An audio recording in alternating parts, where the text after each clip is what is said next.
30 ans après son assassinat, quel est l'héritage d'Yitzhak Rabin? Un entretien avec Denis Charbit, organisé par J. Cole, La paix maintenant. Donc bonsoir Denis. Hein. Denis, tu es depuis à peu près toujours un compagnon de route de la paix maintenant et de J. Cole, Ouais. l'invité qui est probablement le plus récurrent Oui. du mouvement. Tu as publié de très nombreux ouvrages sur le sionisme, moi, qui ont été parmi les plus formateurs pour moi, et j'imagine pour pas mal d'autres. Moi, ça a été essentiel dans ma formation intellectuelle. Il y a Sionisme, textes fondamentaux, qui est un ouvrage de 1000 ou 1200 pages de traduction de tous les textes fondamentaux du sionisme par Denis. Combien Et t'as dit de pages? 1200, il me semble, Ah de oui, oui, non, non, c'est 1000 pages, 1000 pages. 1000 pages, chez Albin Michel. Alors, on peut encore le trouver. On Euh, prépare une édition de poche, hein, mais voilà. enfin, c'est pas encore conclu, mais c'est vrai que ça manque. Voilà. Voilà, Ça remonte quand même à 98, hein, ça fait 90, il y a maintenant 25 ans. 25 ans. Plus près de nous, tu avais publié Les intellectuels français et Israël, et avec Mhm. notamment alors, un texte, un très grand texte de Dylan Greil-Sammer sur cette difficulté de tenir une ligne de crête du C'est sionisme de vrai. gauche. Et puis plus récemment, avant d'arriver à ton livre sur Rabin, mais tu avais inauguré la collection Diaspora chez Kalman Levy, enfin réouvert Reprise, la oui, la collection, reprise de la collection. voilà, avec Israël, l'impossible État normal, sur toutes les incomplétudes du sionisme. Tu nous avais fait l'amitié il y a quelques mois d'animer une projection débat de Noetherland sur l'occupation et la Ouais, violence des colons au sud de Hébron, enfin dans ce film-là. Euh, ouais. c'est malheureusement ces La derniers jours situation s'est aggravée. encore pire, et là-bas et partout en fait en Cisjordanie. Et puis pour encore ne pas nous réjouir, tu as publié la semaine dernière Rabin la paix assassiné chez Jean-Claude Lattès pour le jour anniversaire des 30 ans de son assassinat par Yigal Amir, place alors, enfin ce qui était alors la place des rois d'Israël, qui est aujourd'hui la place Rabin. Et tu fais dans ce livre un bilan amer de ces 30 ans. Sa figure ne fait pas du tout consensus aujourd'hui, et sa commémoration ne tient plus que du lip service sans réel contenu. Tu écris dans ton livre, enfin, une petite phrase que je vais citer ensuite, je vais te céder enfin la parole. Tel est le constat amer, tragique et frustrant. Tous ceux qui ont frayé le chemin à Oslo sont éjectés dans les marges et se retrouvent hors piste. Et que sont devenus ceux qui n'en voulaient pas? Ils pavanent, pavoisent, triomphent, ils sont au pouvoir. Ma première question est double et reprend à peu près enfin, le fil de ton livre. Comment on en est arrivé là? Pourquoi Rabin a été assassiné il y a 30 ans? Et pourquoi la mémoire de Rabin, à la fois son pragmatisme et son optimisme pour la paix, pourquoi tout cela a été progressivement enseveli? Merci Alexandre, merci pour cette présentation élogieuse, voilà, d'une partie effectivement de mes publications en France et en français. Je voudrais effectivement raconter voilà, une sorte d'hommage que je rends, comme je l'avais fait d'ailleurs pour l'Impossible État normal, en rendant hommage à Emmanuel Lévin, le directeur de la collection, pour dire que ce livre sur Yitzhak Rabin est une commande. Hein, c'est pas moi qui en avais eu le projet, l'initiative et qui l'ai soumis aux éditions Lattès. En fait, les éditions Lattès sont une collection euh, dans laquelle ce livre paraît avec les contraintes, on va dire formelles que cela impose, notamment enfin ça a aussi un certain avantage, mais de se limiter à 120 pages. Je crois qu'il en fait 130. Voilà, ils m'ont concédé 10 pages de plus, je crois. Mais donc, ce que j'ai apprécié en revanche, le principe de cette collection, c'est l'idée que j'ai trouvée très féconde sur le plan intellectuel et sur le plan voilà, de ce que je souhaitais dire, que on ne peut véritablement comprendre la portée d'un événement qu'en auscultant sa mémoire. Je vous rappellerai par exemple que le premier de la série portait sur le Veldiv, donc c'est pas un livre sur le Veldiv, mais sur la mémoire du Veldiv de 43, on va dire, 42 même, voilà, un an après, et puis bien sûr jusqu'à aujourd'hui, discours de Chirac, Mitterrand, Hollande, Macron, etc. Et donc, la personne en l'occurrence, donc Charlotte Rousseau, m'appelle en me disant, voilà, le 4 novembre 2025, ce sera le 30e anniversaire de l'assassinat d'Yitzhak Rabin. Et voilà, on a pensé que, etc. Bon, comme c'était en février, j'ai dit non, comme je comprends que vous le vouliez pour fin octobre, début novembre, je suis incapable d'écrire 300 pages, machin. Mais non, non, mais c'est pas, on ne demande pas 300 pages, on demande 120, 130. Je dis, ah là, dans ces conditions-là, on peut faire quelque chose. Donc, bien entendu que dans la structure du livre, je rappelle qui est Rabin, surtout pour un lecteur français, fût-il, on va dire, proche d'Israël ou intéressé par les affaires israéliennes, rappeler un peu qui il était. Surtout, c'est important pour comprendre ensuite pourquoi le mythe Rabin n'a pas fonctionné. Bien sûr, la soirée du 4 novembre, le climat qui a précédé la soirée du 4 novembre, comment je l'explique, ça a commencé comme une manifestation de soutien et ça se termine en cauchemar avec son assassinat. Les répercussions immédiates, les fameux rassemblements des jeunes et moins jeunes sur la place Rabin, l'enterrement officiel à la Knesset, etc. Mais l'essentiel du livre, on va dire 2 tiers sans doute, j'ai pas fait le calcul exact, c'est effectivement la mémoire. Une fois que j'ai posé le décor, parce que voilà, finalement c'était ça au-delà de la contrainte de la collection, mais c'est pour ça que je pouvais d'autant plus répondre à cette demande, que effectivement, d'abord je suis pas un biographe de formation, donc j'aurais pas été capable d'écrire une biographie de Rabin. Je ne suis pas journaliste pour aller enquêter le 4 novembre, ceci, cela, etc. En revanche, des travaux sur la mémoire, il m'est arrivé d'en écrire. Et là, surtout, je dirais, au-delà de l'aspect, on va dire, recherche universitaire, académique, etc., qui est moins intéressant, enfin pour vous en tout cas, c'était surtout l'idée d'essayer de comprendre, voilà, d'autant que je ne l'écrivais pas avant le 7 octobre, mais 2 ans après.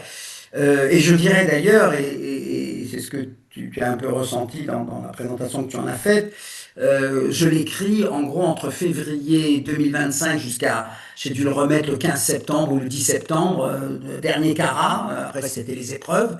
Et alors, je ne sais pas comment vous avez vécu cette période-là. Pour moi, c'était la pire. Voilà, je ne peux pas dire autrement. C'était la pire. C'est là où j'ai senti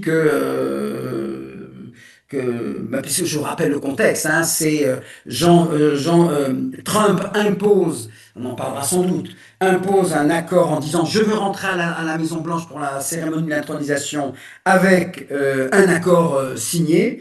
Et donc, du 20 janvier, et ça a dû durer jusqu'au début du mois de mars, on sait qu'on va libérer une partie des otages, et on sait surtout qu'une deuxième phase de négociation aura lieu et qu'elle conduira à la libération de tous les autres, aux dépouilles des soldats, des otages disparus, et puis l'établissement d'un cessez-le-feu et voilà, la mise en place de ce qu'on a appelé depuis le début le fameux jour d'après.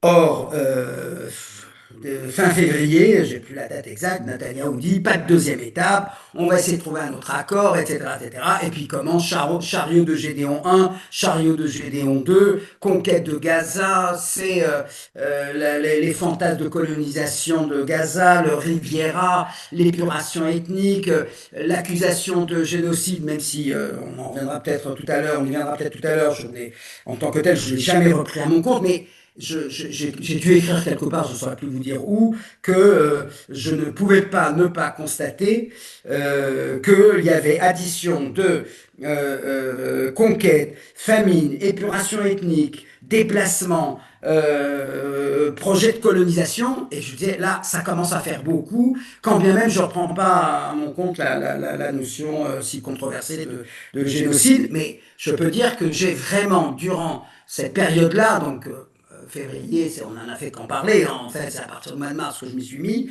c'est-à-dire dans la période où je sentais vraiment que ça pouvait basculer. Bah, d'ailleurs, je me souviens de cette projection du Northern, où voilà, où je disais, là, ça y est, là, je commence à me détacher, à ne plus rien... ne rien trouver sur quoi m'appuyer pour voilà, trouver encore des raisons d'espérer.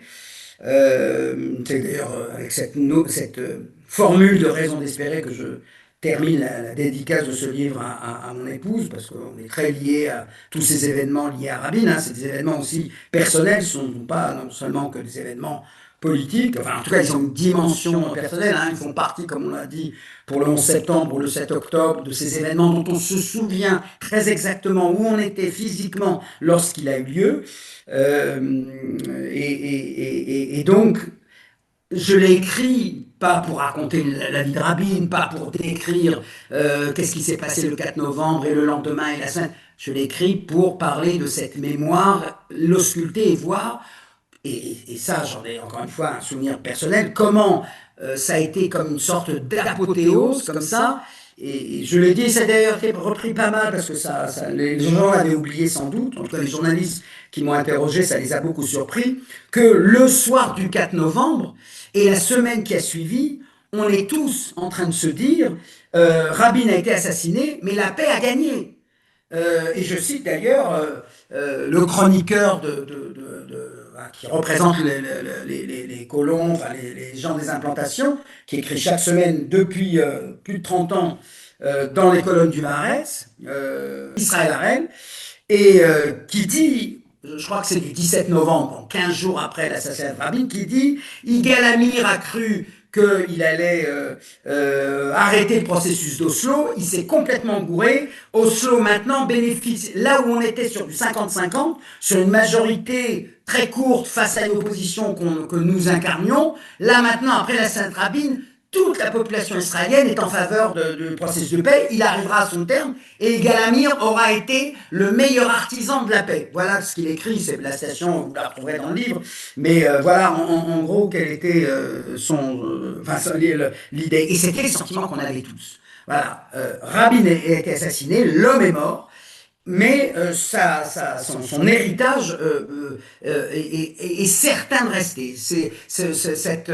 comment dirais-je, cette extase, je dirais, générale sur ces jeunes de 15 ans, 16 ans, la génération qu'on disait hédoniste, égoïste, qui, je ne sais plus si c'est X, Y, Z, je m'en mêle les pinceaux avec ces distinctions-là, mais voilà, on disait, voilà, c'est eux qui vont réussir et qui vont porter cet héritage-là, voilà où on en était, et puis, il faut expliquer pourquoi ça se désagrège. Et je reconnais d'ailleurs qu'un des objectifs du livre, il y en a toujours beaucoup plus, hein, mais plus d'un, mais l'un d'eux, c'était de dire, arrêtez, et ça j'entendais beaucoup en France, mais pas seulement, arrêtez de dire, Rabin a été assassiné, la paix également. Et c'est pour ça que le titre du livre, mais il faut le préciser parce qu'on n'entend pas, c'est Yitzhak Rabin, la paix assassinée, point d'interrogation. Et il se trouve que la collection, ça c'était pas mon choix, mais ils mettent le point d'interrogation énorme parce que c'est faux de dire que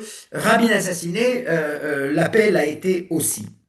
En revanche, parce que ceux qui me connaissent savent que j'avance jamais une thèse sans avancer la thèse contraire, c'est vrai que le symbole était fort, et je dirais que Yigal Amir, et ça j'en parle de manière très précise dans le truc, et je fais justement d'ailleurs dans la conclusion la comparaison avec l'attentat du petit Clamart de Gaulle, alors qui a échoué, mais ça n'a aucune importance. S'il avait réussi, ça n'aurait rien changé au cours de l'histoire de l'Algérie et de la France, car en novembre 62, la France s'est déjà retirée. Donc, ok, ça aurait créé un moment de panique, on aurait dit... le petit Clamart, c'est un attentat, outre qu'il a échoué, qui est mu par la vengeance. Il a retiré la France de l'Algérie, il va payer cher. Yigal Amir, ça n'a strictement rien à voir avec la vengeance. C'est un calcul politique. Il se dit, et là, bien sûr que l'histoire lui a donné raison, il se dit la chose suivante, et il faut être très nuancé, c'est pas Rabin assassiné, la paix est morte, le processus d'Oslo est mort, non. Rabin assassiné, le pari qu'il fait, c'est que quiconque voudra lui succéder, et on a eu, en l'occurrence, ça il ne peut pas le savoir, mais Pérez, Ehud Barak et Ehud Olmert, ces trois leaders-là qui prétendront, et ils l'ont dit, directement ou implicitement, reprendre l'héritage d'Yitzhak Rabin, c'est-à-dire le processus d'Oslo mené à son terme, les leaders qui suivront Rabin n'auront pas, auprès des Israéliens, ne bénéficieront pas de la confiance qu'inspirait Rabin. Il y a quelque chose que je souligne également dans le livre qui est important, c'est-à-dire que cette représentation en 95, il y avait deux Israël. Elle est fausse. Il n'y avait pas d'un côté des ultras favorables au camp Israël et de l'autre côté des ultras favorables à un État palestinien. Pas du tout. Tous ceux qui soutenaient, enfin pas tous, mais la plus grande partie de ceux qui soutenaient Oslo et soutenaient Oslo comme Rabin le soutenait, c'est-à-dire avec beaucoup de prudence, avec beaucoup de méfiance. C'est pas Arafat qui leur inspirait confiance, c'est Rabin. Si Rabin y va, malgré les obstacles, malgré les attentats, on peut y aller, c'est à peu près sûr. On connaît, on sait, je vais le dire de manière un peu forte, et je cite Yehoshaphat Arkabi en l'occurrence, qui dit « Rabin est arrivé à Oslo avec une mentalité anti-Oslo ». C'est vrai. Rabin n'a jamais dit je bats ma coupe, la Nakba c'était terrible, l'occupation c'était horrible, on a réprimé les Palestiniens. Pas du tout. Il vient avec une mentalité sécuritaire, il vient également avec cette idée que on veut faire la paix avec les Palestiniens, il faut discuter avec eux. Voilà. Et comme avec la délégation jordano-palestinienne de la conférence de Madrid, il ne se passait rien, eh ben on va discuter avec l'OLP. C'est ça D'ailleurs, Oslo, c'est surtout la reconnaissance par l'État d'Israël de l'OLP, et après la mise en place de l'autonomie pendant 5 ans. Donc, Amir, en l'assassinant, se dit bien sûr qu'il y aura d'autres leaders après lui, mais les autres n'auront pas le même charisme, la même autorité, ce qui fait qu'on pouvait le suivre. Vous savez, on dit toujours, un leader, c'est celui qui précède son camp. De Gaulle disait souvent, à propos des Français, pour des tas de choses, la réconciliation avec l'Allemagne, aujourd'hui ils sont contre, demain ils comprendront. Voilà. Eh bien, c'était ça Rabin. C'est, ok, ils ont du mal, mais il leur ressemblait parce que lui aussi, et je dirais à cet égard, vous en souvenez tous, la poignée de main qu'on lui arrache. C'est clair que c'est une manière de dire, mais voilà, tout le monde disait, si lui le fait, alors on peut y aller. Voilà. De ce point de vue-là, même si la théorie n'est pas complètement exacte, c'est ce qu'on avait théorisé dans les relations internationales quand on disait Nixon goes to China. Qui va reconnaître la Chine populaire de Mao? C'est pas les démocrates, c'est les républicains. Alors si lui le fait, si Nixon le reconnaît, alors on peut y aller. Je dirais que Rabin, alors lui n'était pas de droite en l'occurrence, mais c'est d'ailleurs, on a beaucoup dit Nixon goes to China à propos de Begin et Sadat, c'est le leader de droite qui fait la paix avec l'Égypte. Là, bien sûr, c'est le leader travailliste, mais le leader qui a quand même une réputation de faucon par rapport à Pérez, qui était plutôt considéré comme plus favorable. Et ce que fait Yigal Amir, c'est, je ne sais pas si ça va marcher.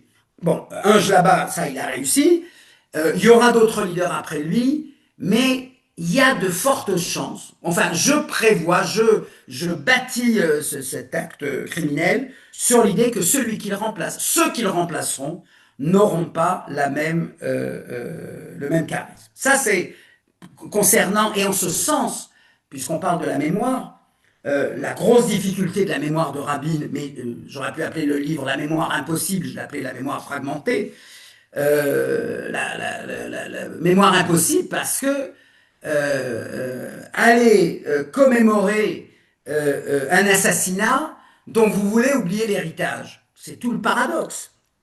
Bon, ça c'est le premier point.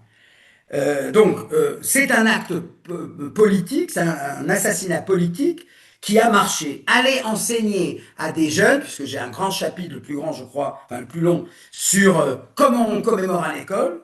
Je rappelle entre parenthèses pour être précis que la loi mémorielle sur Yitzhak Rabin est la seule des lois mémorielles en Israël qui oblige l'éducation nationale à commémorer Rabin au début du mois de novembre. Ils sont obligés de le faire. Et bien entendu que, comme c'est un processus dynamique, je peux vous dire qu'entre ce qu'on commémorait il y a 30 ans et ce qu'on fait aujourd'hui, voilà, c'est un abîme. Et pourquoi? Ben parce que non seulement les trois leaders qui ont suivi, Pérez, Barak, Olmert, n'ont jamais disposé de la même confiance des Israéliens qui leur permettait de dire allez, on y va. On l'a bien vu en 2001, il a l'accord de tabac en main. Barak, eh ben c'est Sharon qui l'emporte parce que c'est Sharon qui rassure plus. Par rapport à Pérez, c'est Netanyahou qui va rassurer un peu plus. Olmert, une autre affaire, il est rentré en prison et du coup, voilà, l'affaire est close. Mais ce que je veux dire, c'est que donc il y a d'abord cela. Voilà le pari de Amir qui a réussi, effectivement. Aucun des leaders qui ont voulu aller dans le sillage de Rabin n'ont jamais disposé de cette même confiance, je dirais intime, voilà, celle qui fait qu'on dit, bon, il le fait, on peut y aller, on peut le suivre. Ça, jamais. Et je peux vous le dire en ce qui me concerne, je n'ai pas eu le même rapport à Olmert, à Barak et à Pérez que je n'ai eu vis-à-vis de Rabin avant son assassinat. Dans sa rhétorique, dans sa manière d'être, dans sa simplicité, j'ai envie de dire dans son bégaiement, il avait une manière un peu de bégayer, voilà, qui me le rendait beaucoup plus sympathique. Barak, c'était beaucoup plus difficile d'avoir cette même, on disait, un cerveau analytique, oui, d'accord, mais il n'inspirait pas la même si, et je le dis ouvertement et explicitement dans le livre, Barak est allé 1000 fois plus loin que Rabin. Rabin, c'est rien à côté. Rabin, il promet rien, ni la gel des implantations, ni la division de Jérusalem, ni les frontières de Sanzet, rien du tout. Barak, il le fait. Donc, de ce point de vue-là, Barak vaut bien plus que Rabin en termes de processus de paix. Mais, voilà, il n'inspire pas la même confiance. Ça, c'est le premier point. Et puis, le deuxième point, c'est que l'histoire ne s'arrête pas, effectivement, avec le 4 novembre. Et là, effectivement, je décris comment dire, cet enchaînement d'événements qui fait que, le plus terrible étant, si j'ose dire, que 6 mois après, l'assassinat de Rabin, c'est Netanyahou qui remporte de 30 000 voix les élections qui étaient au suffrage universel du Premier ministre, au détriment de Shimon Peres. Et pourquoi? Pas parce que, notamment parce que de janvier à juin, il y a deux événements que je décris bien sûr, qui sont un, à la suite de l'élimination, enfin l'ordre donné par Shimon Peres d'éliminer celui qu'on appelait l'ingénieur du Hamas. Le Hamas dit, ah bah puisque c'est comme ça, maintenant on tire partout, on multiplie les attentats, les fameux bus 4, Dizengoff Center, enfin, grosse série d'attentats de cette époque, attentats suicides. Et puis, alors là, hop, il s'aliène, enfin Pérez s'aliène une grande partie des électeurs, voilà, qui s'apprêtent, qui auraient voté Rabin, mais qui là disent, oula, parce que à ce moment-là, c'est pas tant le Hamas parce qu'il commet ses attentats, c'est parce qu'on a le sentiment que Arafat joue un double jeu. Il laisse faire le Hamas, il n'interrompt pas le Hamas, il n'intervient pas, etc. À tort ou à raison. Et puis d'un autre côté, il y a l'opération Raisin de la colère, déjà contre le Hezbollah, et comme ça arrive dans ce type d'opération, il y a une bombe qui tue une trentaine de jeunes Libanais qui étaient réfugiés dans une base de l'ONU. Et là, ça c'est à 1 mois ou 2 mois des élections. Les élections étaient le 29 mai 96 et les électeurs arabes décident de bouder, dire ah non on va pas voter pour Pérez qui a massacré, enfin bombardé dans le village de Cana, et on se retrouve comme ça avec Netanyahou. Alors ok, et je le dis, ok, alors on dit, ah ben voyez bien que la paix est assassinée. Non, 3 ans après, Netanyahou s'effondre aux élections, c'est Barak qui l'emporte, retrait du Liban, retrait et discussion à Camp David. Et là, alors je vais pas rentrer, une partenaire, oui, Barak aurait pas dû dire ça, qu'importe, mais c'est pas l'échec de Camp David qui est terrible. Je me souviens encore une fois à l'époque, hein, l'échec de Camp David, la conclusion c'est, bon, bah écoutez, on résout pas un conflit d'un siècle, ou près d'un siècle, en 3 semaines de sommet. Il y a tellement de problèmes, bien sûr. Alors, il y a des choses qui ont été acquises, ils reprendront la prochaine fois. Et on voit d'ailleurs Barak qui invite Arafat chez lui, et il dit ah ben, l'entretien était constructif, etc. Et puis bien sûr là vient un autre événement, Sharon, sans l'accabler, etc. Je ne veux pas lui faire porter je veux dire, monter sur le mont du temps me paraît pas aussi problématique que d'avoir le type du Hamas. Là, on courait beaucoup plus de risques et le fait est que, voilà, le résultat était celui que j'ai décrit tout à l'heure.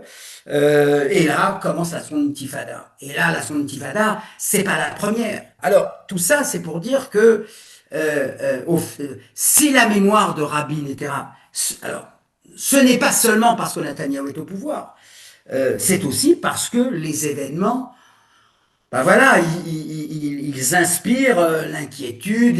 Rappelez-vous, je veux dire, on a beaucoup parlé après le 7 octobre de la Hitpakrout. Voilà, on est devenu lucide, les gens de gauche qui deviennent de droite, etc. J'ai encore en mémoire, hein, j'ai une bonne mémoire, notamment des titres de journaux. Comment dirais-je, d'une couverture du Haaretz, Chauvrin Yémina, c'est-à-dire on tourne à droite, voilà, parce que c'était un peu le sentiment qu'après la seconde intifada, bon, ben voilà, les Palestiniens ont dit leur véritable mot, comme on l'a dit d'ailleurs après le 7 octobre. Donc j'ai justement, de ce point de vue-là, voulu problématiser cette idée que l'assassinat de Rabin fait que le processus de paix échoue. Non, il aurait pu réussir avec Barak, il aurait pu réussir avec Olmert, il aurait pu réussir. Il n'a pas réussi pour d'autres raisons qui ne sont pas liées directement à Rabin. Mais il est vrai, et je termine là-dessus, deux choses. La première, c'est que c'est vrai, le symbole d'Yitzhak Rabin assassiné, et voilà, pèse beaucoup hein, et introduit. Alors ça, c'est l'hypothèse du livre. Hein, je vous la livre et puis vous la critiquez bien sûr. C'est que pour moi, la cause des échecs successifs et des victoires successives de Netanyahou, l'hypothèse que je livre, c'est la suivante, c'est que les Israéliens comprennent que il n'y a pas de négociation, il n'y a pas de traité de paix avec les Palestiniens sans l'évacuation de toutes les implantations de Cisjordanie, ou de la plupart d'entre elles, à quelques échanges près, et que cela signifie, compte tenu de la virulence des habitants des implantations, cela signifie qu'on ne fera pas l'économie, s'il y a un processus de paix qui parvient à son terme, on ne fera pas l'économie d'une guerre civile, et que là, les Israéliens, pas ceux de gauche, ceux du centre, voilà, qui s'interrogent, qui sont pas tout à fait sûrs, et puis il y a aussi le 11 septembre, hein, tout ça, hein, tous ces événements-là vont dans ce sens-là, mais qui fait que des Israéliens se disent, on peut se retirer des territoires, ce sera la fin de l'occupation, c'est pas sûr que ce sera la paix avec les Palestiniens, mais on aura en conséquence une guerre civile. Eh ben, il vaut mieux pas de traité de paix, vaut mieux gérer le conflit, c'est ce que Netanyahu a voulu faire depuis avec l'assentiment de la population. On est dans une démocratie, quand on vote pour lui, c'est que les gens comprennent ce qu'il veut. Et donc, ben oui, dans ce contexte-là, on se dit la paix telle qu'on l'envisage conduira à une guerre civile, et cette guerre civile, il faut l'éviter à tout prix. Alors on peut me dire comme contre-exemple, et j'en suis très conscient, qu'en 2006, ça ne s'est pas vérifié. C'est-à-dire quand il y a eu le désengagement des 17 implantations de la bande de Gaza, on a cru que, et finalement, ils se sont tous inclinés, et ça, entre autres, parce que Sharon avait eu l'excellente idée de faire assurer l'évacuation des colons de la bande de Gaza, non par les policiers, ce qui était leur mission, mais par les soldats de l'armée israélienne, et là, les soldats, c'est sacro-saint, c'est mon fils, ça pourrait être le tien, donc je vais pas, voilà, je peux m'opposer à ce qu'il m'évacue, mais je vais pas lui tirer dedans. Quand on voit aujourd'hui ce qui est devenu l'extrême droite, je pressens que au pouvoir, ben, ils font ce qu'ils font et on en parlera sans doute. Dans l'opposition, s'il y a un traité de paix un peu comme le souhaitait Rabin, donc arrivant jusqu'à son comme Barak, arrivant à son terme, ils ne laisseront pas faire. Voilà, c'est-à-dire ce sera pas la répétition de 2006. Et voilà pour moi la raison principale pour laquelle alors on peut toujours dire oui parce qu'il n'y a pas de leader palestinien, parce qu'il n'y a pas de leader de gauche ou du centre. Bien sûr, tous ces arguments-là, vous savez, je suis de ceux qui jamais n'explique une situation par une seule cause. C'est toujours un ensemble de causes. Mais je pense que profondément, c'est ça qui retient les Israéliens qui pourraient être tentés d'eux. Et on préférait le statu quo. Parce que, vous savez, c'est facile de dire Netanyahou, c'est lui, c'est machin, etc. Moi, je suis pas ni dans le culte de la personnalité, ni dans la diabolisation de la personnalité. Voilà. Moi, je suis ni l'un ni l'autre. Certainement pas dans le culte de la personnalité, c'est sûr, mais même la diabolisation, j'aime pas trop, parce que c'est une manière de se défausser et de dire ah ben c'est de sa faute, machin. Bien sûr, il a beaucoup de fautes et je suis très conscient de tout ce qui pèse sur lui et pas simplement le procès et de ses responsabilités primordiales. Mais je ne peux pas ne pas percevoir que ces succès tiennent bien sûr à sa base électorale, et aux peurs qu'il agite. Je connais tous les arguments, mais également à ce pressentiment que l'adversaire n'étant pas fiable, il vaut mieux faire l'économie d'une guerre civile qui nous pend sous le nez si effectivement on va jusqu'au bout.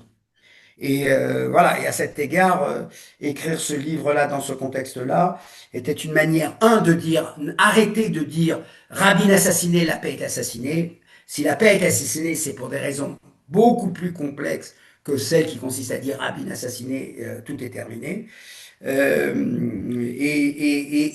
à ce moment-là, à partir de là, expliquer pourquoi la mémoire politique et la mémoire scolaire, puisque ce sont les deux chapitres, enfin je dirais, ce sont les deux axes que j'ai choisis dans ce livre. Comment il y a des commémorations, puisque c'est la mémoire. Donc comment on fait les commémorations officielles en Israël? Qu'est-ce que dit la droite? Qu'est-ce que dit la gauche? Qu'est-ce que dit le chef de l'opposition? Qu'est-ce que dit le Premier ministre? J'ai étudié tous les discours puisqu'ils sont repris dans le site de la Knesset de 1997 à nos jours.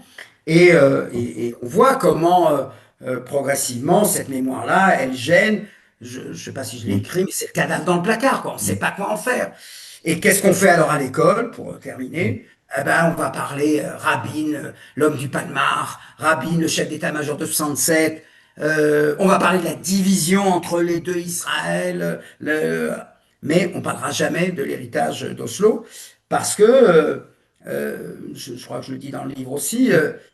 Au mieux, on le prend pour un naïf, au pire, pour le responsable du 7 octobre, puisque il y a des journalistes de droite qui ont pris ce thème-là au moment du 4 novembre en disant c'est lui en fait le 7 octobre, c'est lui le responsable, puisque c'est lui le premier qui a donné à une autorité palestinienne et à un pouvoir palestinien, là où jusqu'à 95, on disposait de tout le contrôle de la bande de Gaza et de la Cisjordanie. Voilà. Pour continuer là-dessus, tu cites dans le livre une phrase de Yuli Tamir, qui était ministre de l'Éducation il y a 10 ans, si je me trompe pas, travailliste, qui disait on a le devoir moral de commémorer Rabin, mais le devoir politique de l'oublier. Est-ce que tu peux nous éclairer sur le sens de cette phrase? Oui, tout à fait. Ça reprend effectivement cette idée-là que, voilà, moralement, on est obligé de dire à l'école et dans les commémorations, et je suis aussi très sévère sur ces commémorations, je dis c'est des commémorations où on triche, où on ment, où on s'ennuie, etc. C'est d'un rituel, mais moi, il m'arrive parfois d'aller diffuser sur la route Knesset, donc je l'écoute, etc. Pas la dernière, parce que j'étais à Paris le 3 novembre, parce que c'était le 3 novembre que était la dernière commémoration, celle du 30e anniversaire, sans la présence de Netanyahou d'ailleurs. Mais donc moralement, on est obligé de dire que c'est pas bien, qu'on tue un leader, ça remet en cause la démocratie, on n'utilise pas la violence politique, on peut se disputer, etc. Mais il faut établir des règles, etc. Avec d'ailleurs ceci que je dénonce assez sévèrement, de créer encore une fois une symétrie entre les extrémistes de gauche et les extrémistes de droite. Désolé, je le dis aussi de manière assez claire, on a beaucoup employé cette métaphore des herbes sauvages, les mauvaises herbes, et je dis oui, attendez, les mauvaises herbes, elles poussent toujours du même côté. Alors, faut arrêter de dire les mauvaises herbes comme si des deux côtés il y avait des mauvaises herbes. Désolé, il n'y a aucun leader de droite qui a été assassiné. Ravam Zevi qui était de droite, il a été assassiné par un Palestinien, pas par un juif de gauche. Et je le dis également, je le reprends ici, et c'est là la symétrie. Non, quand on dit asymétrie, on pense toujours à asymétrie Israël-Palestine. Ah, la Palestinienne, on peut pas comparer parce qu'ils ont pas d'État, nous on en a. J'entends bien tout cela. L'asymétrie sur laquelle je me penche dans ce livre, c'est surtout l'asymétrie entre la gauche et la droite. Euh, Parce que, désolé, non, il y a la violence politique. Je dis pas le discours qui peut être parfois un Sharon assassin, oui, on l'a dû sans doute dans des manifs, etc. Mais là où je pointe une asymétrie cruelle, si je puis dire, c'est que demain, un leader israélien décide de se retirer de tous les territoires. Ah ben, on peut craindre pour sa peau. Voilà, Rabin peut être de nouveau, le nouveau Rabin, le successeur de Rabin pourra être abattu. Ok? Maintenant, regardez la symétrie. Demain, Netanyahou décrète avec Smotrich, avec Ben Gvir, l'annexion de la Cisjordanie. Il y a un juif de gauche qui va se lever pour aller l'abattre? Non. Qu'est-ce qui va se passer? Ils prendront leurs valises et ils partiront. Ça, oui. Ça, c'est clair. Mais l'un d'entre nous ira dire, paf, allez, 3 balles dans le dos à la première occasion? Non. Et pourtant, on condamne clairement, et pour nous, l'annexion de la Cisjordanie serait voilà, la défaite ultime, etc. Mais pour autant, on n'irait pas le tuer.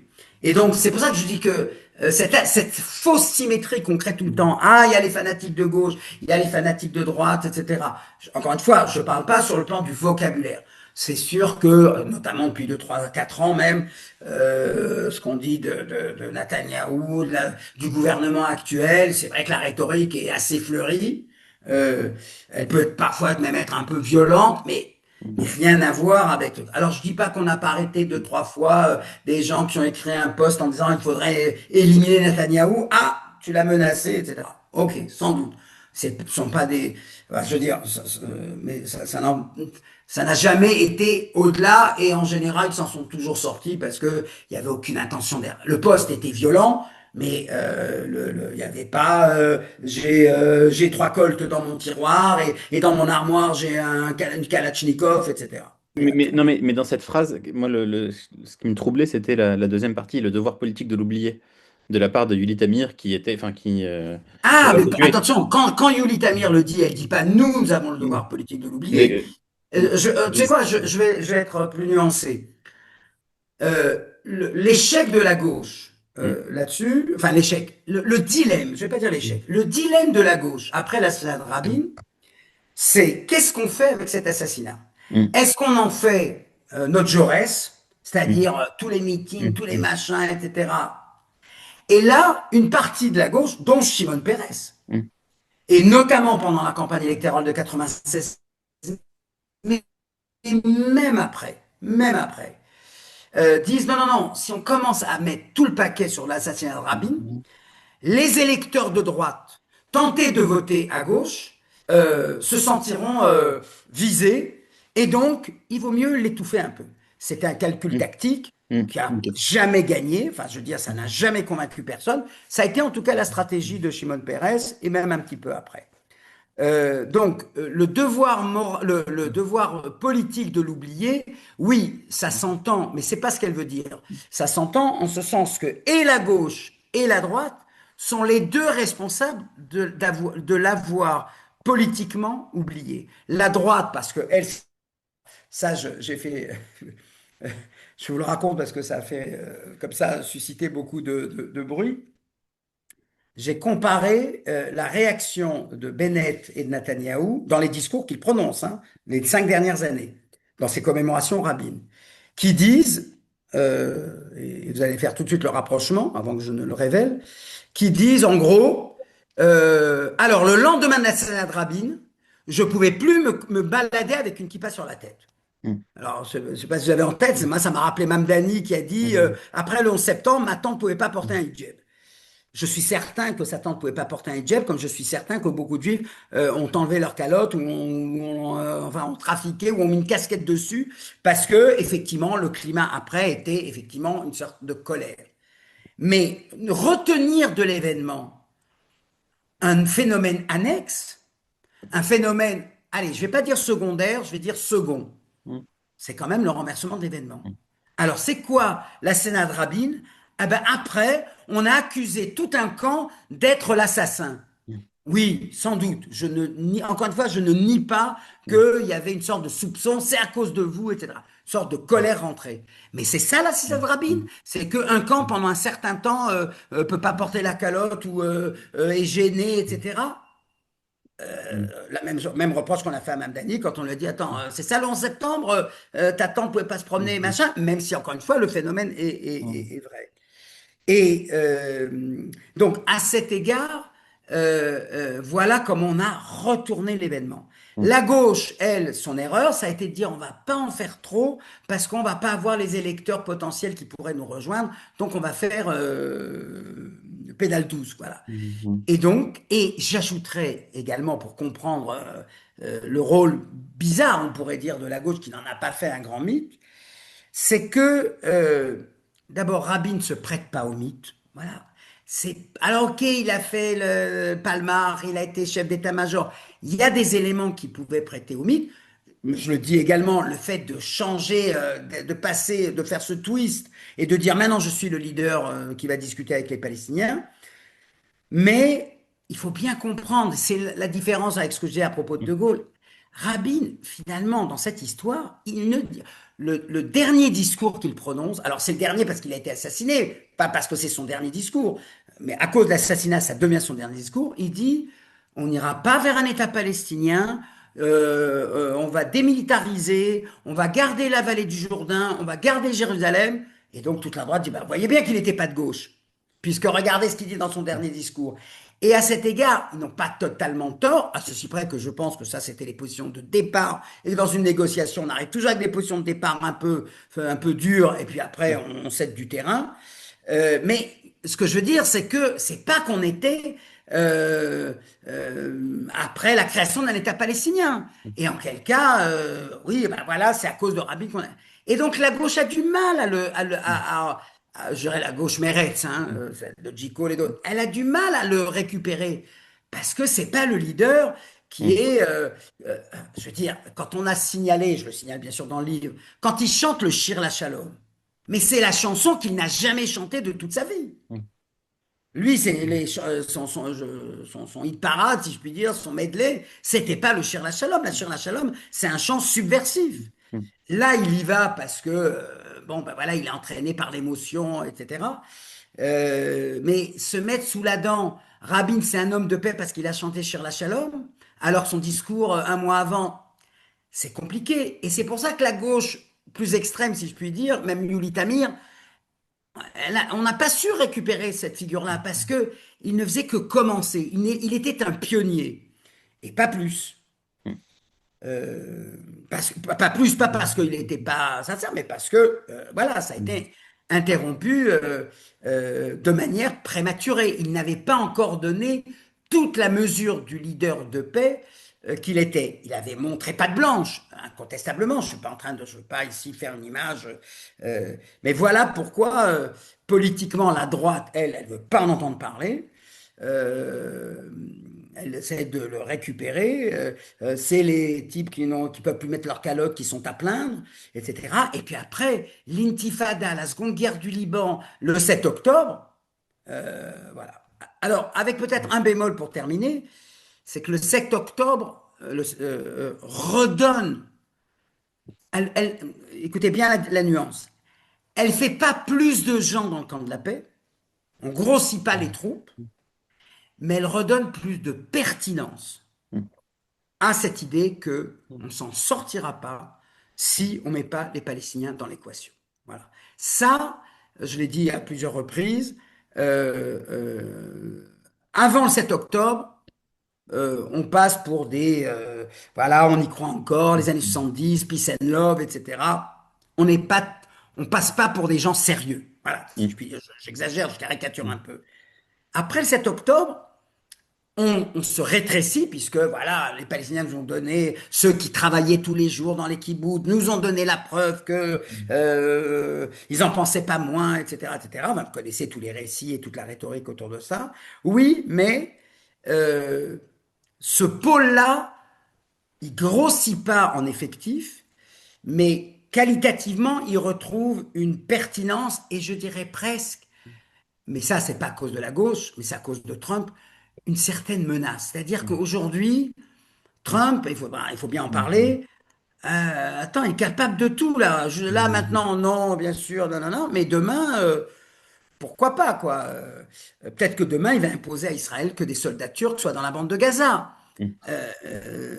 Et c'est là, moi qui adore les paradoxes, parce que j'ai écrit un livre là-dessus, ce que Biden n'a jamais été capable de faire, Trump le fait quand il sent que c'est important, quand il sent que c'est significatif.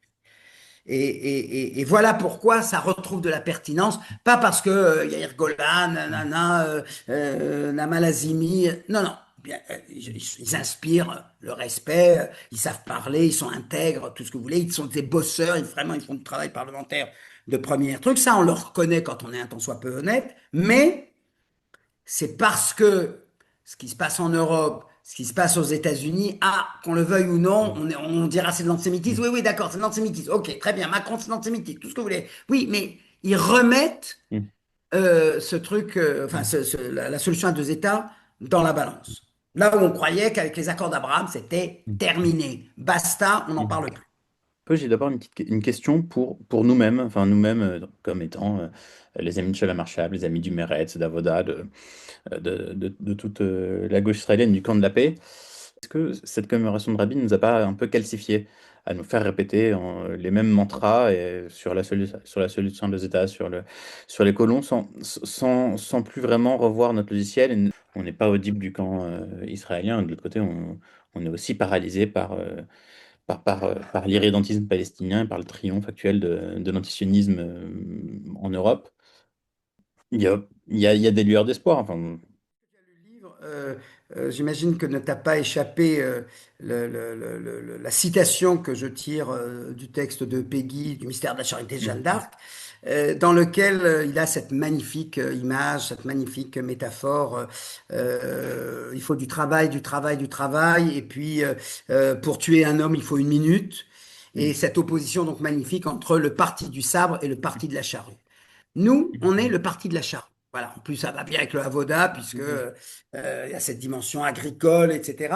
Oui, c'est un travail de longue haleine, c'est un travail lent, pénible, difficile, etc.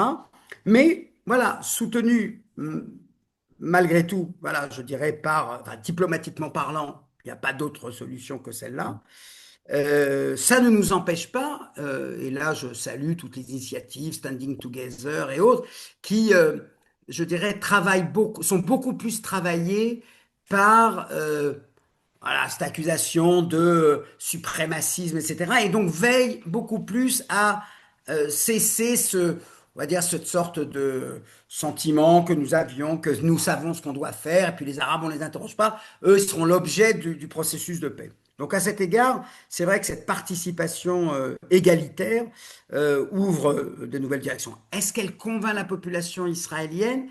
Alors, je dirais là aussi, c'est le parti de la charrue, c'est-à-dire pas du premier jour, pas du premier moment, mais voilà, ça prendra sans doute beaucoup plus de temps, mais je suis de ceux qui pensent que euh, on ne peut pas convaincre grand monde avec nos arguments. Voilà, ça, je suis conscient de la limite de nos possibilités. Mais en revanche, je pense que multiplier les rencontres, alors notamment au niveau des leaders, hein, voilà, c'est-à-dire que moi, rencontre Golan, Lapid, machin, Lieberman, bon, c'est très bien, politiquement, il faut le faire, bien sûr, c'est pas ça. Ce qui donnera à notre voix beaucoup plus de pertinence, c'est effectivement un peu l'esprit de Genève. Je pense que le dernier moment fort du camp de la paix, c'était l'initiative de Genève. C'est-à-dire, on réunit des Palestiniens, on réunit des Israéliens et ils discutent. Mais je m'intéresse plus lucide en disant que c'est pas de nos propres forces ou de notre Dieu que viendra le salut, mais de fait que euh, par son imprévisibilité et par sa capacité de dire, ah, puisque ça correspond à mes intérêts, eh ben alors on y va. Et sans doute l'Union européenne tant qu'elle tient effectivement, et qui tient d'ailleurs à cette solution-là. Quand on me dit Oslo a échoué, j'entends bien ce qu'on dit, je l'écris même moi-même, donc je le reprends à mon compte, mais il faut bien comprendre aussi qu'Oslo n'a jamais été appliqué. Enfin, la fin d'Oslo. La seconde intifada, elle éclate pas après la création d'un État palestinien. En quelqu'un, on aurait dit, bah voilà, on a créé l'État palestinien et malgré tout, il y a une insurrection, etc. Alors, je suis bien conscient, parce que les choses sont toujours très compliquées, que une des raisons pour laquelle, et il faut en tenir compte, aujourd'hui, vous avez 66% de la population israélienne qui s'oppose à la création d'un État palestinien. C'est pas 66% de colons. C'est dans le meilleur des cas 33% de colons et 33, enfin, qui soutiennent les colons de tout le temps. Et les 33%, c'est des gens qui ont peur, voilà, qui disent, et pourquoi ils ont peur? Parce que pour eux, la bande de Gaza, c'était quasiment un État palestinien indépendant. Et qui ont décidé, avec l'argent qu'ils recevaient, de faire des tunnels et pas de faire des écoles. Ben, je reconnais que devant cet argument, je ne peux pas dire grand-chose, à part que regretter le fait que le Hamas participe aux élections. Je vous rappelle qu'aux premières élections, le Hamas en était exclu parce qu'il ne soutenait pas le processus d'Oslo. Et c'est George Bush, le fils, qui a imposé à Israël en disant ah, la démocratie, tout le monde participe, tout le monde rentre dedans et c'est très bien. Et c'est comme ça qu'on s'est payé. Alors on aurait dit ah mais les élections ne sont pas démocratiques quand le Hamas n'y est pas. Oui, mais c'était à lui de souscrire au processus d'Oslo, ce qu'il n'a pas fait. En 2006, ils n'avaient plus besoin d'y souscrire et ils y ont participé. Donc, c'est vrai que le renouvellement existe autour de cette idée d'égalité, confédération, fédération, et j'aime bien cette dynamique-là et cette réflexion-là. Je reste un peu sceptique sur sa capacité d'essaimer, mais pas pour dire il ne faut pas continuer. Non, non, continuer parce que la présence, l'existence, la visibilité de tout ce qu'ils font eh ben, altère un tant soit peu le blocage qu'on a autour de la radio israélienne, la télévision israélienne fait le job. Non, elle fait pas le job. Voilà, ça c'est clair.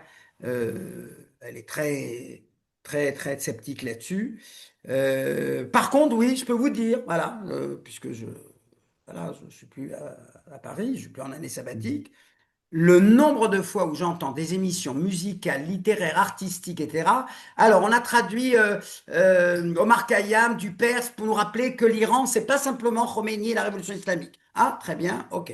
Là, j'ai entendu hier soir, en revenant chez moi, une jeune israélienne de parents originaires du Liban et qui chante en arabe. Alors là, waouh, beaucoup d'ouverture, beaucoup de machin. On a assisté, mon épouse et moi, il y a un mois ou deux, à un concert d'une formation musicale qui s'appelle l'Orchestre de la Révolution, et c'était arabe et hébreu langue sœur. Et c'était des chansons israéliennes en arabe, des chansons arabes en hébreu. C'était formidable, c'était génial. Et je dis, ok, c'est vrai, c'est dans le domaine uniquement culturel. C'est lent, c'est la charrue. Voilà. J'ai vu samedi soir, enfin, toujours avec mon épouse, ce film magnifique qui a eu tous les Oscars, enfin tous les Oscars, l'Oscar israélien qui s'appelle Les Prix Ophir, s'appelle La Mer, sur un jeune Palestinien de Cisjordanie qui veut arriver à Tel Aviv pour voir la mer. Très touchant, très émouvant, etc. Alors, je vous donne le contexte parce que ça m'a frappé. J'ai entendu ce matin la publicité sur ce film, donc publicité commerciale pour aller voir ce film. Avant le 7 octobre, c'est clair qu'on aurait dit allez voir ce film sur l'histoire d'un jeune Palestinien qui essaye de voir la mer, etc. Là, la pub, c'était allez voir ce film touchant, émouvant, qui vous fera sourire, qui vous fera machin. Pas un mot sur l'histoire d'un Palestinien parce qu'aujourd'hui, ah, c'est un film sur un Palestinien, je vais pas le voir. Voilà, c'est ça le climat actuel sur le plan. Mais voilà, ça se situe au niveau culturel, un peu politique avec Standing Together, etc. Je pense que ce qui manque encore, c'est les leaders des deux côtés. Et donc, à cet égard, il y a encore du boulot à faire. Mais au moins, encore une fois, je le dis pour ne pas désespérer Billancourt, enfin, J. Cole, euh, euh, l'idée reprend une certaine vigueur qu'elle n'avait pas. Voilà. Dans le débat public, pas encore, c'est vrai. Golan va vous multiplier les circonvolutions et les paraphrases pour pas dire deux États, etc. On nous dit que c'est ça qui perce et c'est ça qui marche. Je suis un peu sceptique, mais je m'incline devant Mais ces recommandations qui sont faites. c'est vrai que Golan, donc, pour situer un peu pour tout le monde, Golan ne parle pas de solution à deux États, encore moins d'État palestinien. En revanche, il parle de séparation, enfin le mot qu'il utilise c'est séparation, et même s'il ne cite pas toutes les colonies en question, mais il explique qu'il s'agit d'évacuer une partie des colonies, ce qui est l'un des plus gros obstacles qui soit à la solution à deux États. Et il le fait sous des aspects très sécuritaires, dans l'intérêt d'Israël, d'avoir une frontière bien définie et pas infinie. Euh, Est-ce que c'est la bonne manière pour faire revenir ce sujet-là sur le plan politique? Je vais Ou vous dire, c'est... je te donne mon sentiment, hein. La situation intérieure est tellement catastrophique. Les interventions les projets de loi, peine de mort, on va interdire ceci, on pourra fermer une télévision étrangère sans passer par le canal de la justice. Les projets de loi sont tellement dingues, mais dans tous les domaines, hein, pas que, que des choses qui sont liées au conflit, que j'ai envie de vous dire, si le fruit mûr, pour pas dire le fruit pourri, doit tomber, ce sera pas à cause du conflit et de la manière de le résoudre. Voilà.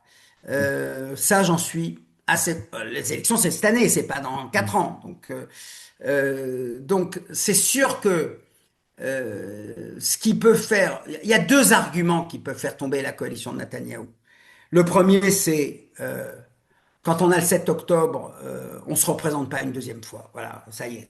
Même si tu as rétabli un peu. Et puis en plus, regardez déjà, on est quoi? Un mois après l'accord, on vous dit Gaza, c'est pas sûr. Le Liban, il va peut-être y avoir un nouveau round. C'est-à-dire que, alors c'est quoi ces victoires éclatantes? On nous a saoulés de victoires totales, de victoires extraordinaires, on va les détruire.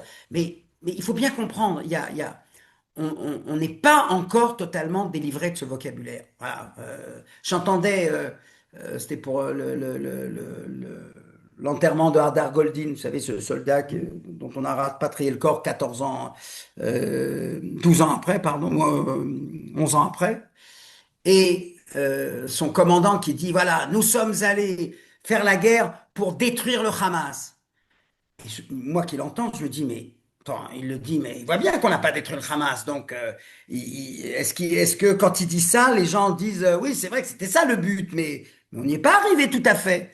Voilà. Donc, mais je pense encore une fois que ça portera sur sa responsabilité, la responsabilité morale de Netanyahou et cette idée comme quoi il ne fera pas de commission d'enquête, selon les procédures existantes d'une part. D'autre part, la gabegie, la corruption, la Histadrout, je veux dire, Histadrout en l'occurrence, ne croyez pas, enfin c'est la centrale syndicale, mais avec tous les responsables syndicaux du Likoud qui étaient dedans, enfin, que, encore une fois, si le fruit tombe, ce sera pas parce qu'on aura dit deux États ou pas deux États, etc. Mais c'est vrai que c'est sans doute, j'imagine, dans la stratégie de Golan pour gagner un peu, pour mordre un peu sur l'électorat de Lapide. Mais vous dire qu'est-ce qui est payant, qu'est-ce qui marchera pas, etc. Je suis un peu sceptique. Encore une fois, je reste encore actuellement sur l'idée que ça peut venir que de Trump aujourd'hui. Dans 3 ans, un président démocrate, mais pas à la Biden, je dirais pas non plus à la Mamdani, mais pas exactement du même dans cette même frilosité ou paralysie qu'avait Biden vis-à-vis de Netanyahou, beaucoup plus que de l'intérieur. Mais attention, je ne dis pas ça pour arrêter le travail, arrêter le combat, arrêter de parler, c'est foutu. Non, non, non, non, il faut se battre, il faut être résolu, pas commencer à faire des plans de on se tire et on s'en va et on va en Grèce et on va à Chypre, etc. Et c'est vrai que, je le dis d'ailleurs, c'est la fin du livre, ces élections sont cruciales. Voilà. C'est-à-dire que si celles-là, elles ne sont pas gagnées, alors là, c'est sûr que... Vous savez, électoralement parlant, il y aura toujours 55 députés de l'opposition. Donc on n'est jamais, contrairement à ce qu'on dit, on a l'impression quand on parle de la droite en Israël et de l'extrême droite en Israël, c'est 80 députés sur 120. Non, c'est pas 80 députés sur 120. Encore une fois, c'est un travail de longue haleine et qui sera payant parce qu'il sera au final pris en charge par la communauté internationale. Moi, j'ai arrêté de penser, depuis longtemps déjà, que c'est de l'intérieur, avec nos propres forces électorales, qu'on peut... Je parle du camp de la paix, je ne parle pas de l'opposition, parce que l'opposition, c'est Bennett et Lieberman. Hein, donc, voilà. On peut travailler avec eux, on peut réformer plein de choses à l'intérieur du pays, ça c'est vrai, mais le discours public reste un discours public extrêmement martial, les héros. Voilà, on n'est pas encore dans l'après 7 octobre de ce point de vue-là, et je pense que ça va durer au moins au moins pendant les élections aussi. Mais une première question que je vais lire Euh, de Martine Cohen. Beaucoup de plus Israéliens pardon, sont prêts à accepter la création d'un État palestinien si cela fait partie d'un élargissement des accords d'Abraham.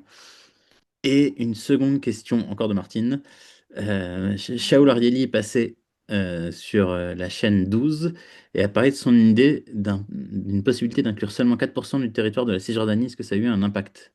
je ne saurais pas dire si cette possibilité-là, enfin cet aspect-là a eu un Échange de impact quoi, sur territoire. l'opinion.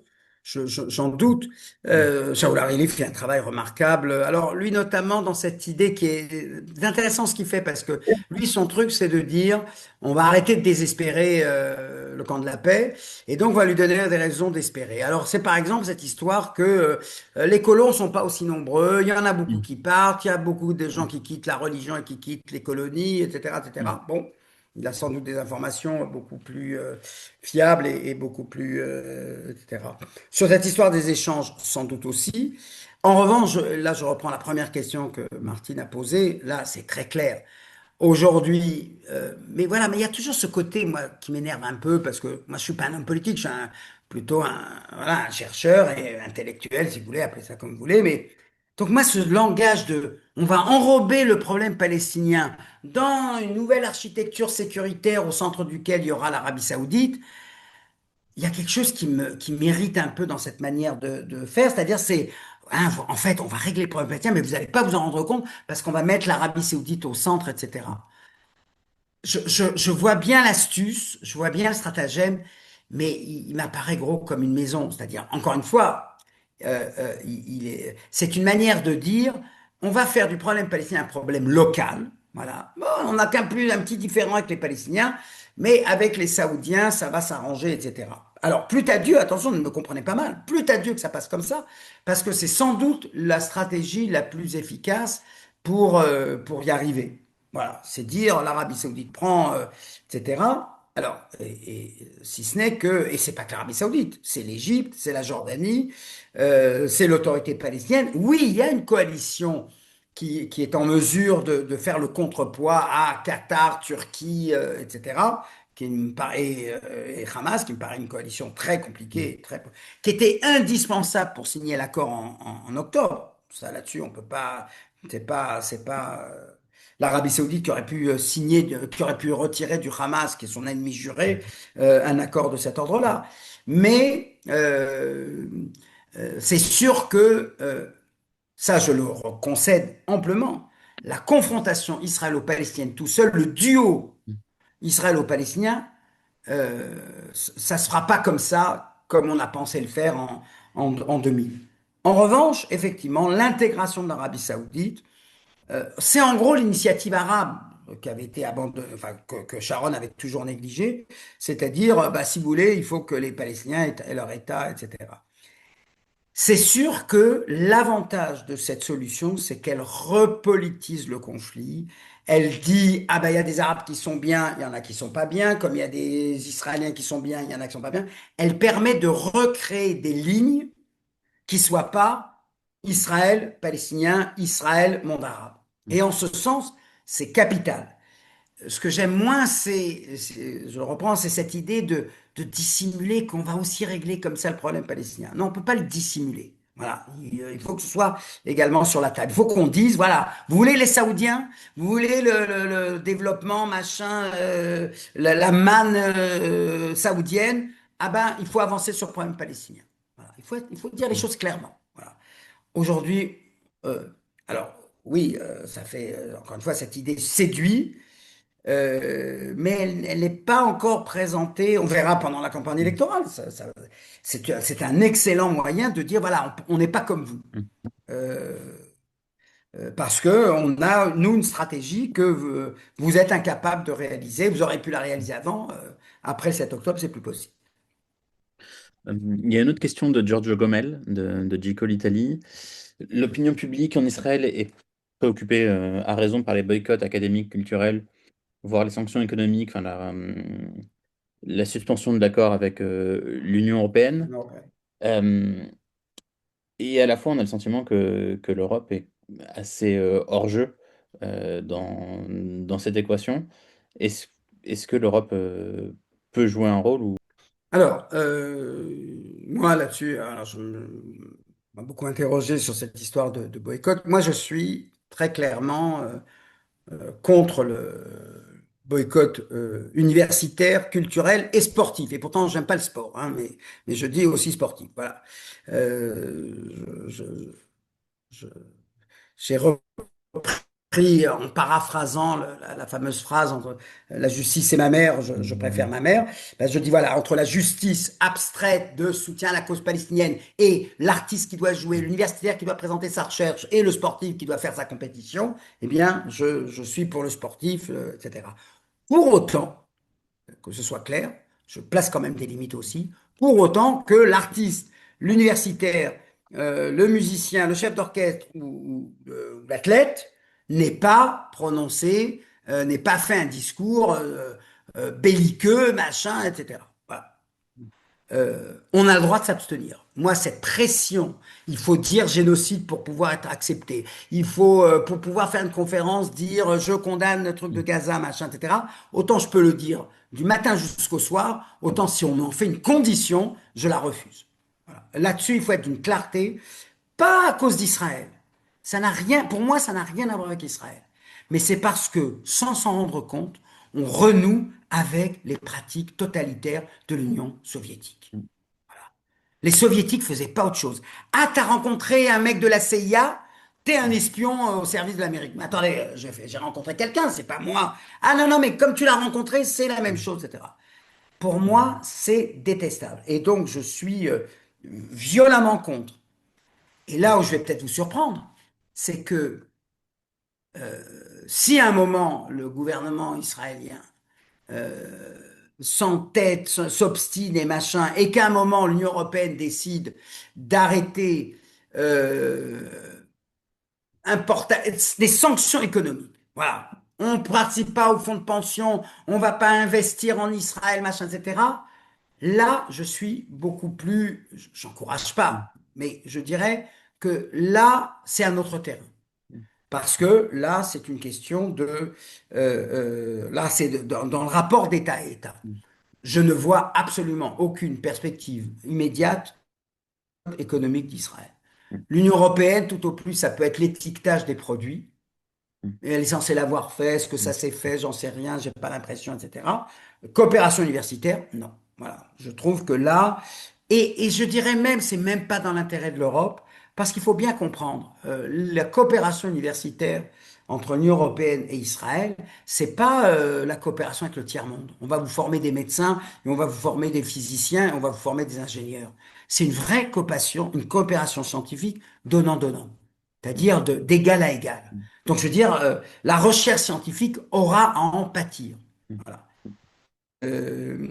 Donc, oui, je suis de manière très, très, très acharnée contre ces boycotts et alors surtout ces pratiques consistant à dire alors vous pouvez jouer que si vous avez déclaré telle déclaration, etc. Non, non, non. Et c'est pour ça que je fais la distinction avec le cas de la Russie, parce que je connais l'argument, pour deux raisons. D'abord, le chef d'orchestre qui avait joué à Berlin et qui a été interdit, lui, c'était l'ami de Poutine et il soutenait l'agression, machin, etc., etc. C'est pas le cas de la Afshani et de tous les autres. Ça, c'est le premier point.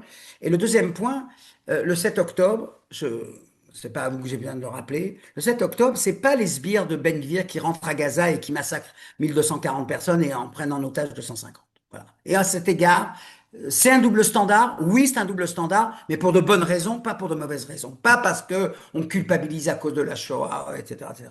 Parce que les circonstances ne sont pas les mêmes. Voilà. Le départ d'Israéliens laïcs risque-t-il de s'accélérer et donc d'affaiblir le camp de la paix? Et symétriquement, la croissance démographique des ultra-orthodoxes risque-t-elle d'affaiblir l'État d'Israël dans toutes ses dimensions politiques, militaires et diplomatiques? Euh, oui, incontestablement, le poids des orthodoxes. Alors, sur les orthodoxes, hein, les nationalistes, ils n'ont pas tellement plus d'enfants que la population laïque. Mais il est vrai que, il y a ici un écart, mais comment dirais-je, il n'a pas joué autant que cela. Et là, je voudrais être un tout petit peu plus prudent, etc. Les orthodoxes n'ont pas, si vous prenez les 15 dernières années, vous n'avez pas une explosion de la représentation démographique d'orthodoxes à la Knesset. Pourtant, ça fait 20 ans qu'on nous dit qu'ils font 6 et 12 enfants, etc. Donc ça veut dire que, contrairement à ce qu'on croit, tous ne vont pas voter comme un seul homme, etc., même s'ils ont une discipline qu'on n'a pas chez les laïcs, bien évidemment. Alors, c'est vrai que ce qu'on nous dit aujourd'hui, ça c'est un peu inquiétant, c'est que si les orthodoxes ne votent pas pour des partis orthodoxes, ils voteraient pour Ben Gvir ou Smotrich. Bon. Euh, mais en tout cas, il y a pas cette, comment dirais-je, cette corrélation immédiate entre le nombre d'enfants et le renforcement de leur représentativité électorale. Je ne dis pas qu'à moyen terme, ou dans les projections qu'on a, ça pose pas, effectivement, ça ne réduit pas, d'autant que, effectivement, les orthodoxes ne bougent pas beaucoup, les laïcs, surtout quand ils sont des professions libérales, ont tendance à partir. On pourrait dire la même chose, je veux dire, il y a une question qu'il faudra se poser aussi, c'est comment on mobilise le secteur arabe. Et c'est sûr qu'en 10 ans, il n'y aura pas Mansour Abbas, ou il n'y aura pas de parti arabe représenté dans la coalition. Pour moi, c'est une balle dans le pied. Enfin, je veux dire, je ne comprends pas quand on fait des slogans, l'alliance de ceux qui font le service militaire. L'alliance de ceux qui font le service militaire, ça veut dire que les Arabes n'existent pas. C'est très problématique tout cela. C'est surtout les franges de droite. Hein, c'est pas tellement, enfin, dans cette opposition. Mais non, non, je ne peux pas ne pas constater qu'à moyen terme, cette dynamique-là démographique joue. Je ne suis pas certain qu'elle joue autant que ce qu'on croit. Euh, et il faudrait peut-être vérifier, si on ne l'a pas déjà fait, la proportion de ceux qui, parmi les juifs orientaux, ne votent pas, parmi les orthodoxes, ne vont pas voter, les classes moyennes, etc. Il faut quand même tenir compte et de la campagne électorale et du sentiment qu'on a quand même, et on n'en a pas parlé jusqu'à présent, de la déprime générale. Voilà, c'est-à-dire qu'à part la base électorale de Netanyahou, les gens sont plutôt déprimés. Ils n'ont pas le sentiment euh, que la situation est bonne. Voilà. Et ça joue quand même en faveur d'une victoire. Et d'ailleurs, on le voit dans les sondages. Il n'y a pas de victoire. Il n'y a pas une défaite écrasante de Netanyahou. Il n'y a pas non plus. Enfin, aucun sondage ne le donne gagnant. Alors, la campagne électorale sera très dure. Je vois la question qui a Ah, mais été voilà, posée c'est ce que par j'allais lire Sylvie. de Sylvie. Ouais, elle est. Je redoute qu'elle soit très violente. D'abord parce que vraisemblablement ce sera mai-juin. Donc Mm. mai-juin, il fait beau, il fait chaud, etc. On transpire. Enfin voilà, il y a une temps. C'est pas l'hiver. L'hiver, on est moins un sujet. C'est désolé d'avoir des considérations à la Montesquieu sur la théorie des climats, mais c'est vrai que parfois c'est pertinent. En général, les campagnes électorales qui ont été les plus chaudes, c'est celles qui ont lieu en mai-juin. Voilà. Et elles sont prévues en mai-juin. Enfin, elles sont prévues. Les calculs, les observateurs politiques nous disent que ce ne sera pas pour tout de suite, ça évitera de voter le budget, etc. Et on s'entendra sur après Pessah, quoi. Mm. On travaille un peu moins vers mai-juin qu'on travaille en novembre, décembre, janvier, février, mars, avril. Et donc, on est plus disposé à du travail militant, etc. Et je pense d'ailleurs que, je le dis, c'est pas le bon public en l'occurrence, mais Mm. c'est clair que euh, quiconque veut la défaite de Netanyahou et de cette coalition ne pourra pas se contenter d'aller glisser un bulletin de vote dans l'urne. Il faudra qu'ils se mobilisent, faire du porte-à-porte, Mm. etc. J'en prends l'engagement, je le ferai. Voilà. Mais non, non, ce sera une campagne hard, c'est sûr, voire violente, quoi. Et là, les réseaux sociaux, etc., enfin, tout ça ne facilite pas les choses, c'est certain. Si je vois la Karine Roy sur les amis religieux qui fassent tomber le gouvernement de Netanyahou, je n'y crois pas une seconde. Il y a des députés du chasse qui sont plus, qui ont une étiquette sociale, etc. Moi, je ne bâtirai pas. Alors, oui, s'il y a une défaite électorale et qu'ils sentent que, il vaut mieux rentrer dans une coalition, ils le feront peut-être, enfin, le chasse notamment. Mais non, c'est une alliance en béton, hein. C'est comme ça que Netanyahou l'a conçu. C'est comme ça que. Vous avez oublié cela, mais c'est normal. Enfin, même en Israël, tout le monde l'a oublié. Pardon. Au début de l'enquête sur Netanyahou, Bennett, Derry, tous disent: Ah, on verra les chefs d'accusation et on décidera alors si on le soutient ou on ne le soutient pas. Mais il n'y a pas eu une fois où l'un d'entre eux a dit: Ah, compte tenu des accusations, on se retire. Rien du tout. Là où, quand Olmert a dit on va essayer de machin, Barak a dit non, non, mais moi je te soutiens pas là, avec les charges qui sont contre toi, tu démissionnes et c'est tout ce qui te reste à faire. Euh, mais je vais vous dire, et c'est là, ça fait partie d'un truc peut-être plus culturel que politique, il y a une culture de la loyauté à droite qu'on n'a pas à gauche.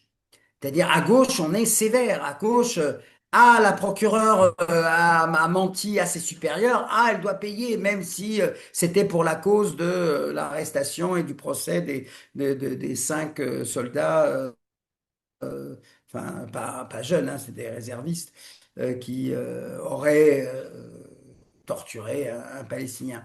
Nous, quand quelqu'un sort du rang parce qu'il a fauté, ah bah, la pureté de notre camp exige que tu en sortes. Là-bas, c'est tout le contraire. C'est t'es des nôtres, on te soutient jusqu'au bout. Et on est moraux parce que nous, on met en avant, pardon, la valeur de la loyauté et de la solidarité. Nous, on lâche pas nos salauds. Voilà, en gros, c'est ça.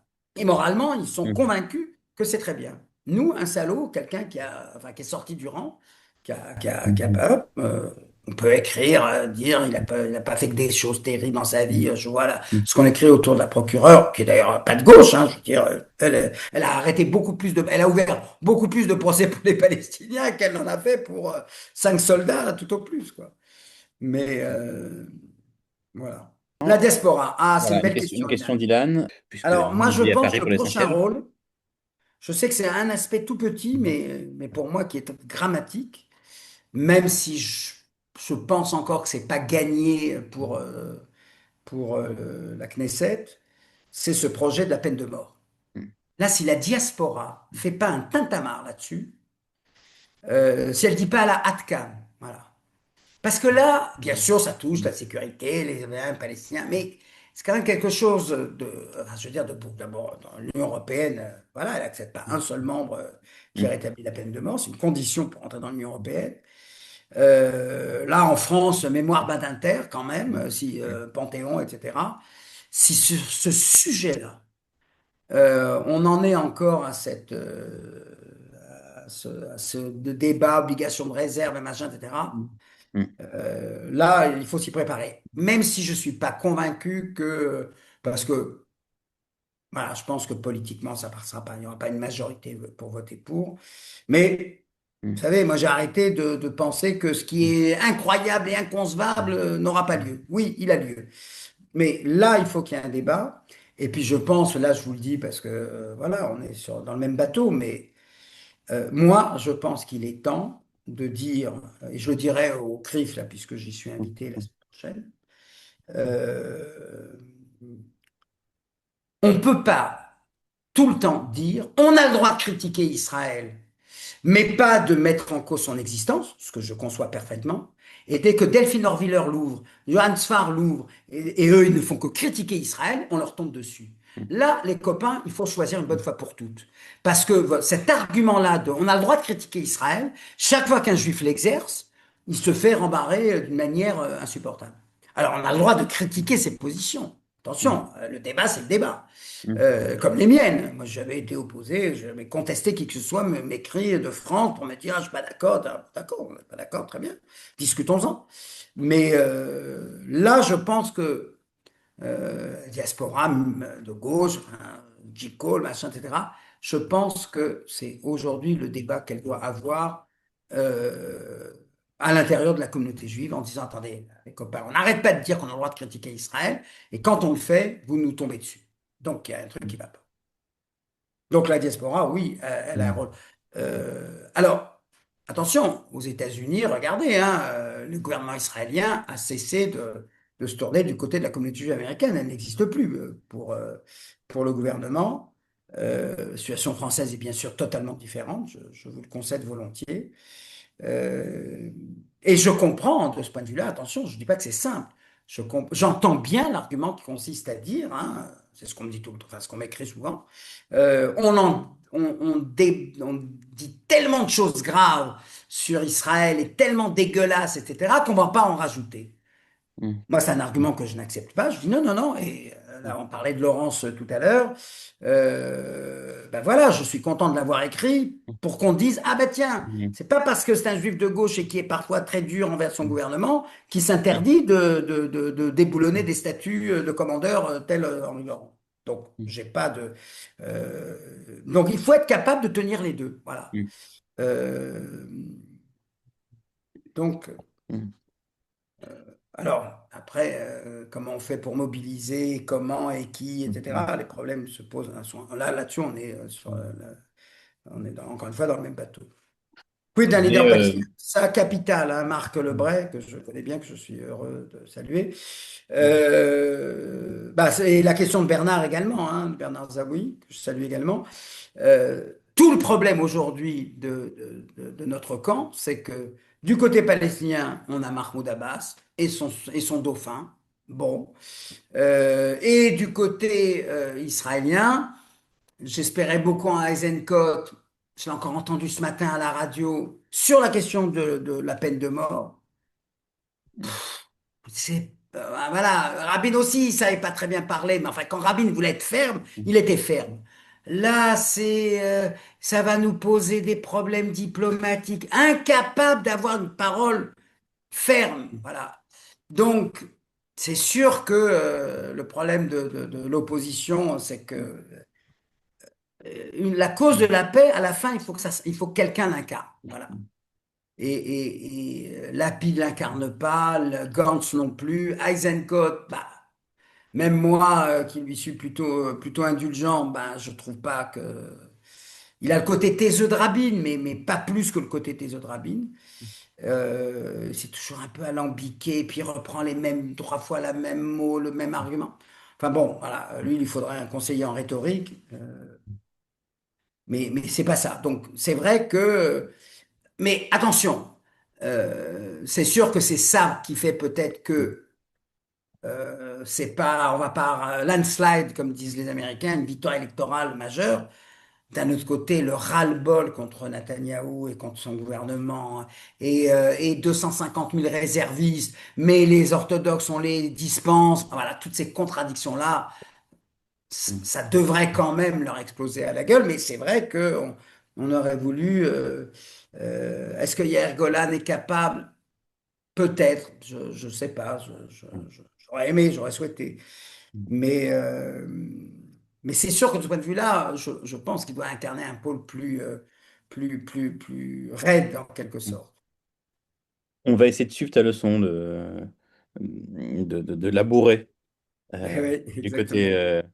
du côté de la communauté, du côté de la communauté juive ici pour essayer de faire changer un peu les choses et que le CRIF en particulier ait des positions un peu plus fermes ben, sur ce projet de loi sur la peine de mort. Alors, pour un peu de contexte, je ne sais pas si tout le monde a suivi l'actualité parlementaire, mais lundi, c'est passé en première lecture, c'est-à-dire qu'en fait, ça passe en commission des lois. Enfin, le texte, c'était pas un réel vote sur le texte, c'était un vote pour passer à l'ordre du jour.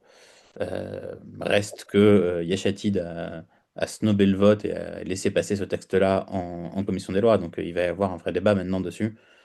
Il est probable qu'il passe pas à la Knesset, enfin, qu'il n'y a même pas besoin de la Cour suprême pour bloquer le texte, mais enfin, on peut l'espérer en tout cas. Mais nous aussi, on doit se mobiliser ici pour que les voix de diaspora ne se taisent pas là-dessus et que ce soit encore une ligne de rouge de plus.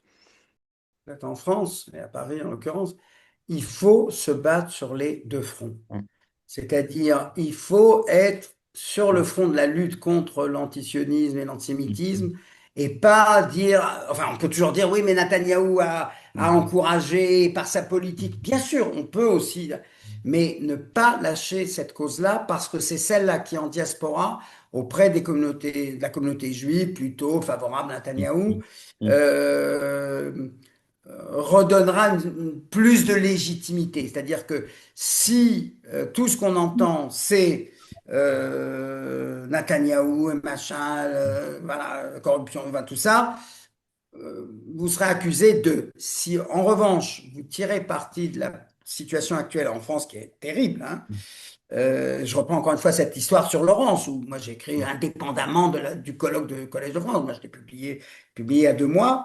Mais voilà, il faut d'une certaine manière espérer reconquérir plus de légitimité au sein de la communauté juive euh, en étant militant de tous les instants dans ce combat contre l'antisémitisme et l'antisionisme mm, vulgaire. Voilà, moi mm, c'est.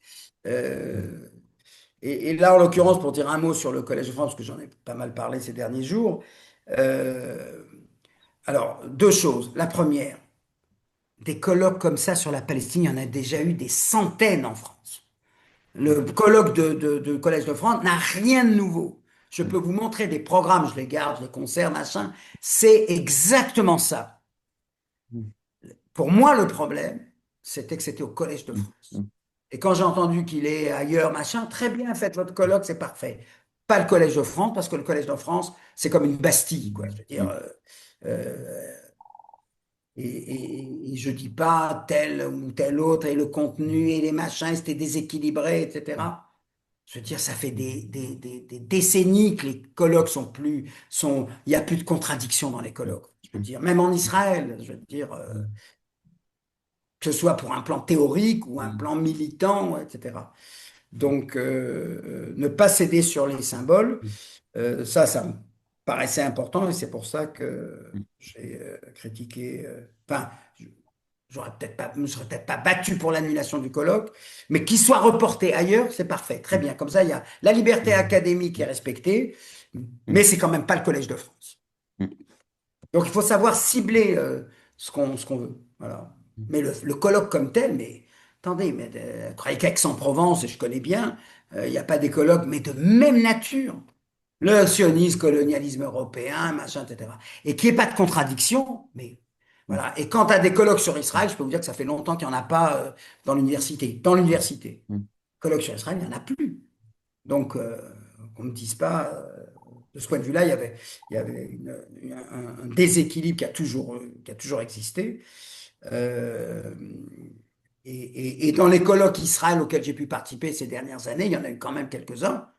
On était aussi dans l'entre-soi et on n'a pas invité des personnalités palestiniennes à venir nous dire que le sionisme est un colonialisme. Donc voilà, soyons sérieux, ce côté monocolore des enfin, positions, machin, etc., ça existe depuis toujours. Et puis je reste encore sur cette idée que le même colloque au mois de mai, j'aurais compris.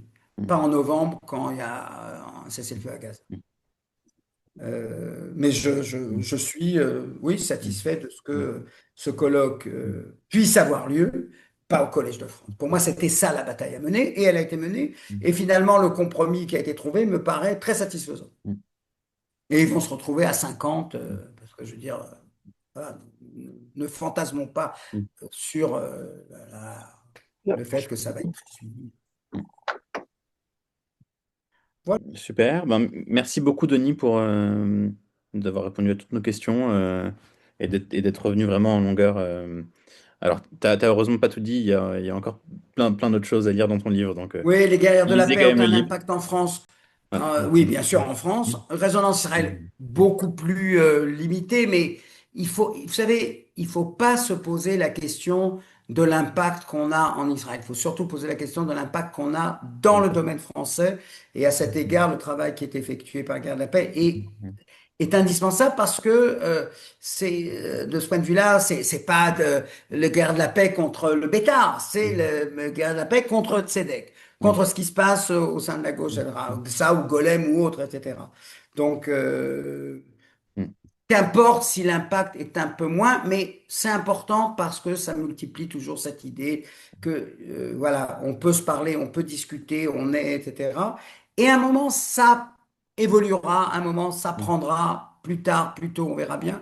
Mais il faut pas toujours être obsédé par la question de l'impact, machin, mais du combat qui est mené et de l'objectif qui est poursuivi. Merci beaucoup, Denis, pour enfin, du temps que tu nous as consacré. Je vous invite à Ne tous lire soyez le pas livre. désespérés, Ouais. si certains pouvaient l'être. Il faut avoir, c'est quoi? C'est Gramsci qui disait le pessimisme de l'intelligence et l'optimisme de la volonté. Voilà, on va finir sur Gramsci.